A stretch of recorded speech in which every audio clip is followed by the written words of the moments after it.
Oh, ayan, 'di ba? Ang dami. Oh. Kasi kung bibilhin mo 'yan, ang mahal. 40 bucks ang isa. Nakakuha tayo ng 8. Ito yung nakuha ko nung nakaraan. Tingnan mo, oh. Ganda niya. So meron na akong 3 color ngayon. And parang nilalamig yung aking orchids. Ayan, oh.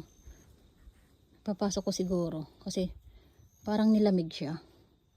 Diyan ko siya kinabit. Ayan, oh. Ayan yung aking fern. So ayan, pakita ko sa inyo yung fern. Pasok tayo dito sa ating jungle. So ayan, tingnan niyo yung aking, ano na siya ngayon, hindi siya in season, so wala siyang flowers. So natanggal na ang mga flowers. Ayan, hoya.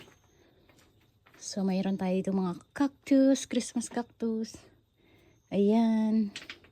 And ito yung aking sineparate na tricolor.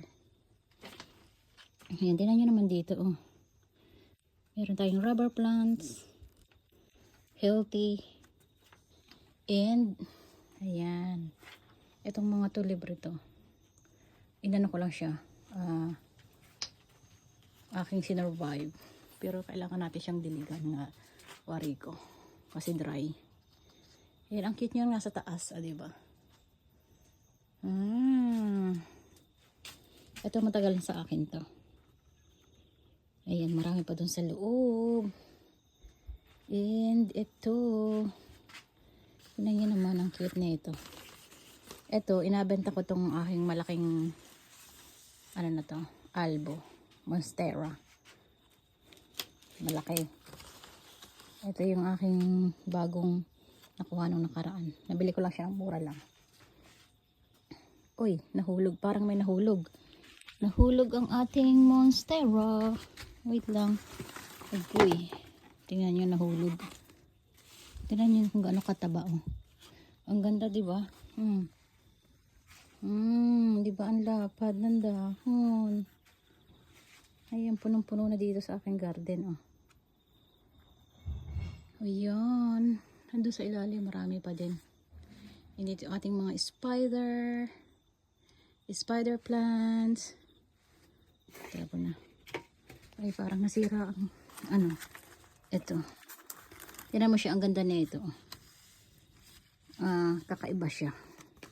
Dati siya isa lang, tapos pinaghiwalay ko. Yan yung nangyari. Marami pa tayo dyang plants, oh.